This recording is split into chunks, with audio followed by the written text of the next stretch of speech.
For the last 100 days, I cut all my workouts in half. I wanted to see what would happen if I went from doing my usual 3 to 4 sets per exercise down to just one all-out set, sometimes 2.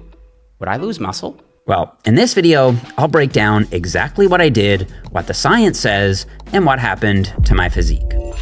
For as long as I've been training, I've always been a pretty high volume guy. For one, that's the way the bodybuilding greats like Arnold, Ronnie Coleman, and Jay Cutler all trained, and it's also what the science suggested was most optimal.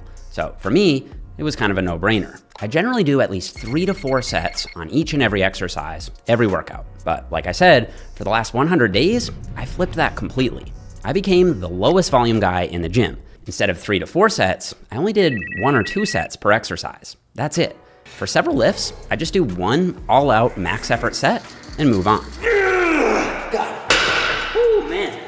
Now, to get everyone on the same page, when I say volume, I mean the total number of hard working sets that you do for a muscle each week.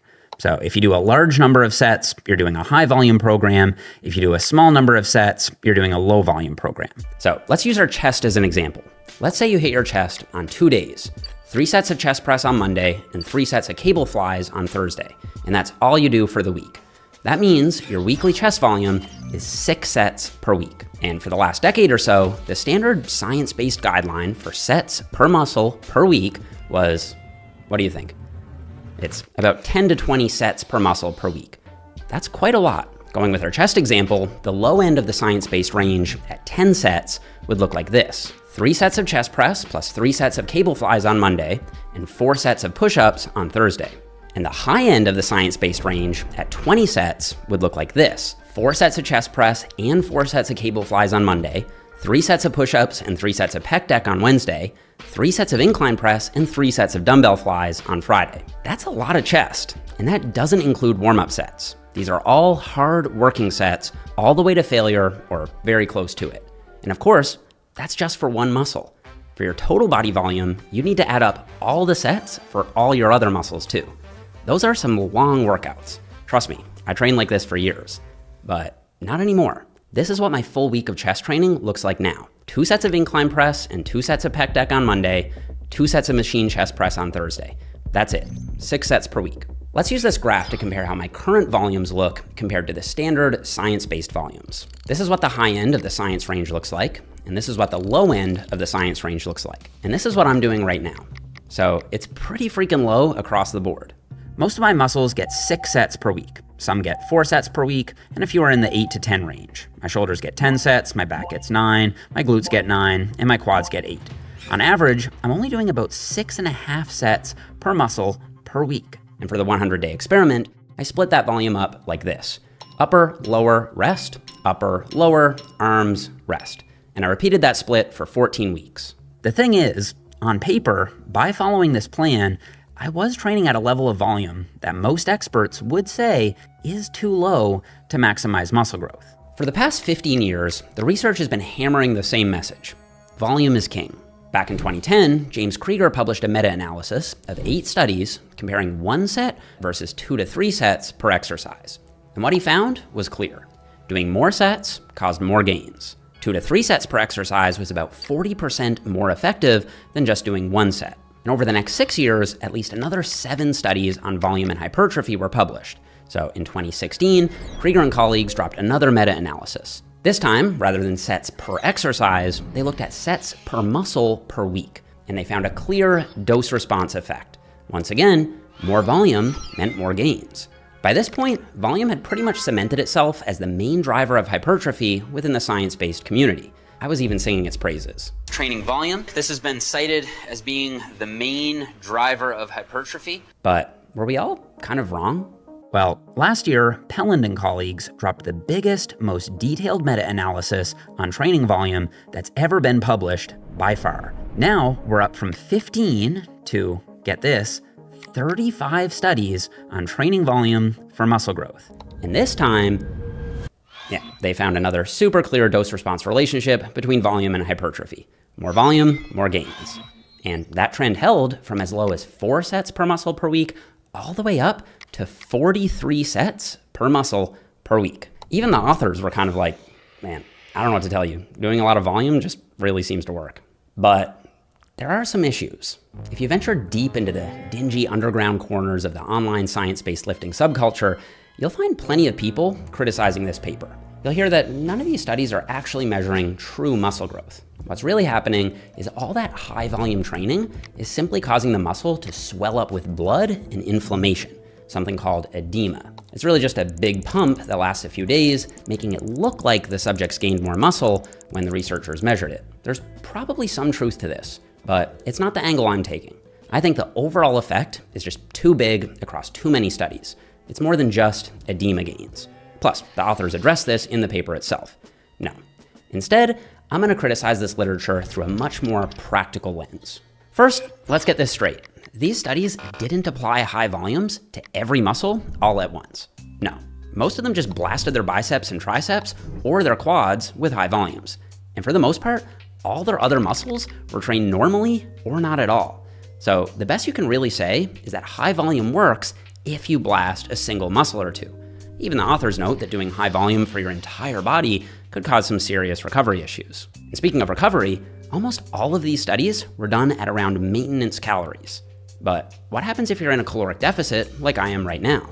A deficit means less energy, which means less recovery. So it's just not clear if these results apply when you're cutting.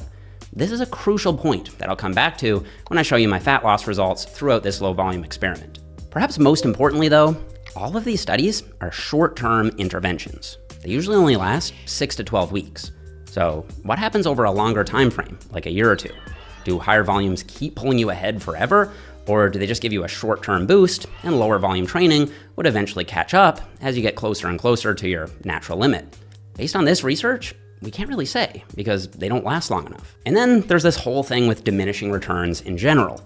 On the surface, all these studies can definitely make it feel like doing exponentially more volume will get you exponentially more gains, but that isn't how it works at all.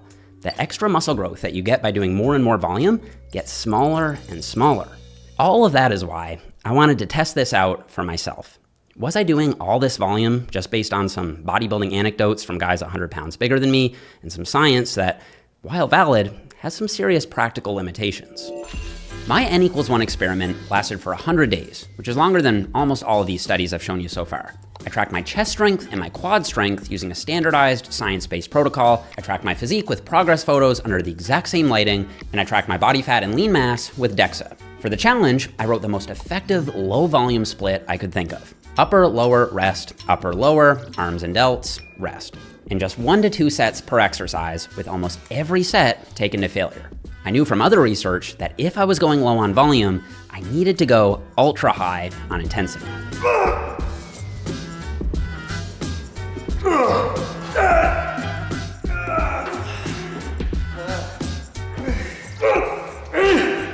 Oh, come on, yeah! Nice, dude. We got a little cheaty at the end, but yeah. I'm gonna count it. Ooh. Oh man. I love this machine. Now, I'll be honest. I did have some doubts, especially in those first few weeks. After years and years of doing 10 to 20 sets per muscle per week, it did feel like I wasn't doing enough. But by around week 3, I noticed something surprising. Not only was I not losing size, I actually looked harder and fuller. I was noticing more vascularity too.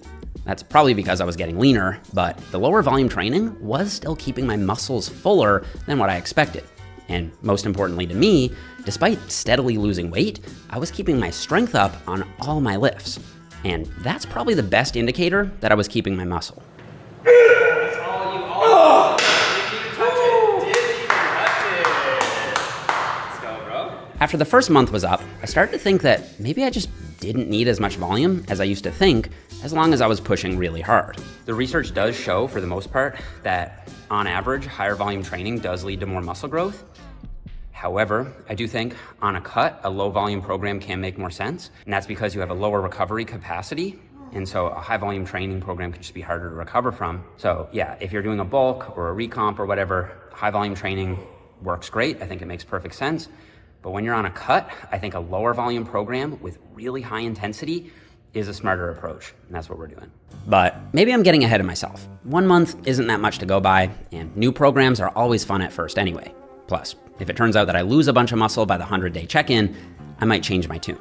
By the midway point, I started to feel like all that extra volume that I used to do was depleting me more than I realized. I actually think it was holding me back in some ways, because training is supposed to be fun.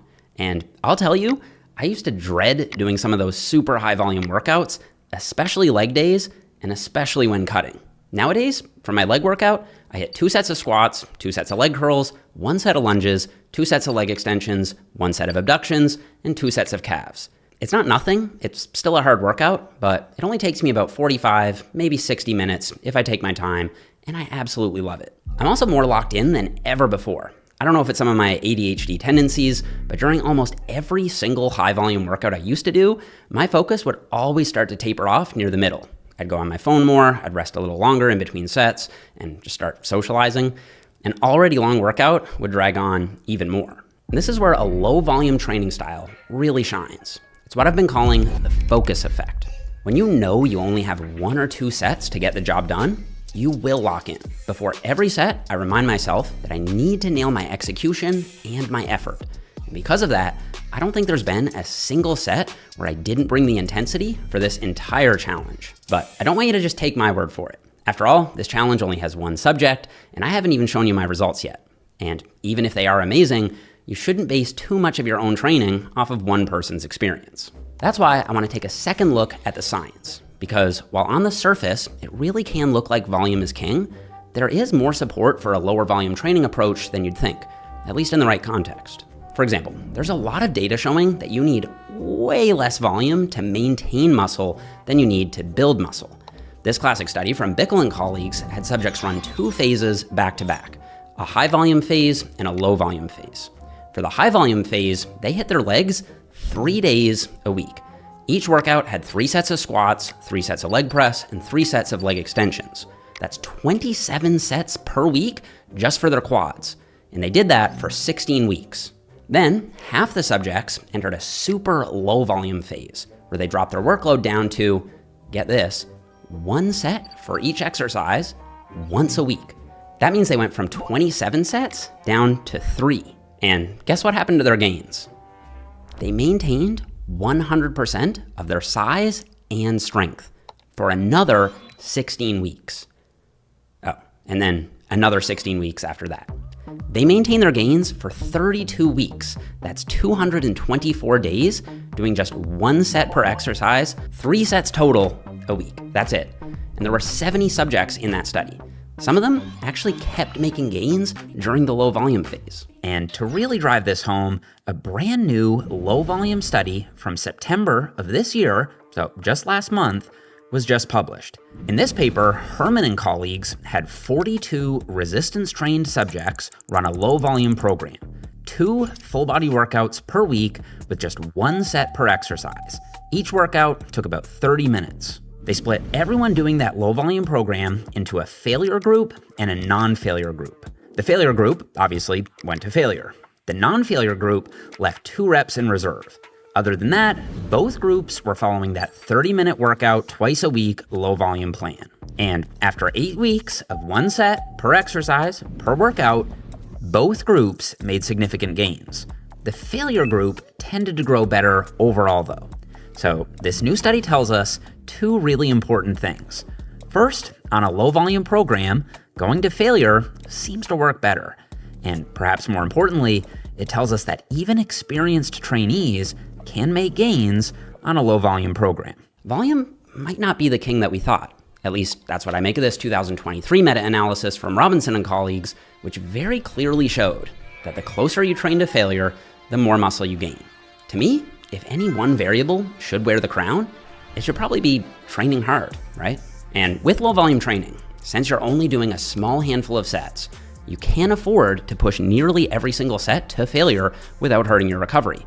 If you try to do that on a higher volume plan, the fatigue and injury risk would eventually start to outweigh any marginal benefits. So after 100 days of low volume workouts, what happened? Did it work? Well, this is what I looked like at the beginning of the challenge.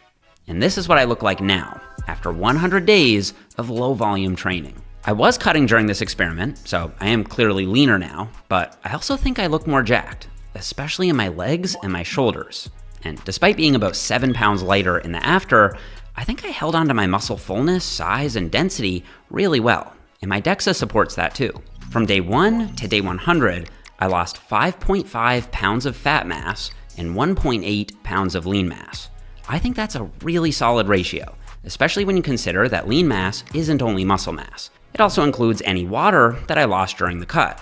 And at my training age, you always lose some water as you shred down. But the crazy thing is, I think my results are even better than that implies, because throughout this challenge, I got 3 DEXA scans. One done on day 1, another on day 30, and a final check-in on day 100. From day 30 to day 100, so across 70 days of low volume training, I actually gained half a pound of lean mass while losing another 2.3 pounds of fat mass. That lean mass change could be within the margin of error, but it was still pretty encouraging to see. I also gained strength. Even in the very last week of my cut, when my macros were the lowest, I was hitting new PRs on the pendulum squat. Yeah! 7! I did 5 reps with 5 plates 2 weeks ago. Yep. 6 reps with 5 plates last week. 7 reps with 5 plates this week. Let's go. And my weight is going down. It's so insane how much better you lock in when you only have 2 sets to do. If I knew I had like 4 sets on that, I would be dragging my feet 100%. The fact that I know I've only got 2, bro, I lock in and go crazy. Yeah. And I even hit a huge new PR on the chest press machine in the final upper body workout of the experiment. Dude, that's 3 reps. 4 reps. More than my previous PR. That's actually nuts. On the check-in days, we also tested my max strength on the Smith machine bench press and the leg extension under a strict fasted protocol. After 100 days, I matched my bench press strength and I added 15 pounds to my leg extension max. That may not sound like much, but considering that I lost 7 pounds, I'm already very advanced, and I was actually doing really low volume compared to my baseline, I think that's super solid. And I'll link the raw data for the DEXA and my strength tests down below as well. I think my progress updates show a clear picture too. Much more definition in my lower half, more pop in my shoulders, and more shape in my arms. The biggest surprise for me though was just how good the workouts felt. This variable is becoming more and more important to me at 34 and almost 2 decades deep into training. Instead of dreading long workouts, now I actually can't wait to train each day. And this challenge did cause me to change my mind on something pretty big. If you've been following me for a while, you might remember that I used to say that your training volume shouldn't change just because you start cutting. How do training requirements change when you go from a caloric surplus to a caloric deficit? And I think the answer is actually quite simple. It doesn't. But after doing this challenge, I want to update that. If you're cutting, I think low volume is the way to go. High volume will still work, but I don't think it's ideal since your recovery is lower in a deficit and low volumes retain muscle just fine as long as you're training hard. If you're bulking, I honestly think the best approach might be to keep your volume relatively low for every muscle except one. Blast one muscle with 10 to 20, maybe even 30 sets per week at a time. And then every few months, you can rotate which muscle you're blasting. I think this makes a lot of sense, especially as you get more advanced. And I think once I start a lean bulk again, this is probably what I'll do. And now that I've got the muscle lab, I'll make sure that I document all that progress and keep you guys posted on how it goes. In the meantime, if you're looking for a low volume, high intensity program like the one that I ran during this challenge, you can get my brand new min-max program over at jeffnipper.com, and it's 25% off for launch week. In case you're watching this after launch week, I'll go ahead and put a discount code in the description box down below so you can still save some money. Research shows that one of the most common reasons that people skip the gym is lack of time. And the low volume workouts in the min-max program are shorter, easier to stick to, more enjoyable, and easier to recover from. This is my favorite program that I've ever released. It comes with over 90 brand new exercise demos filmed in the new Muscle Lab, a full 12-week program with exercise substitutions, in case there's any exercise you can't do, coaching notes from me, and a full ebook explaining all the science behind the program. It's suitable for all experience levels, but if you're a complete beginner just starting the gym, I'd suggest running through my fundamentals program first. If you're aiming to lose fat right now, this is absolutely the best training program I could recommend to you. And if your main goal is to build muscle, I think this is the perfect plan as long as you want shorter, more intense, and more time-efficient workouts, or if you just like to experiment with low-volume training for yourself. Also, if you haven't already, make sure you download a free trial of Macro Factor, which is my smart nutrition app. Your diet is also super important for building your best physique, and it's the thing that most people miss. All right, that's it for this one, guys. Don't forget to leave me a thumbs up if you enjoyed the video, subscribe if you haven't already, and I'll see you all here in the next one.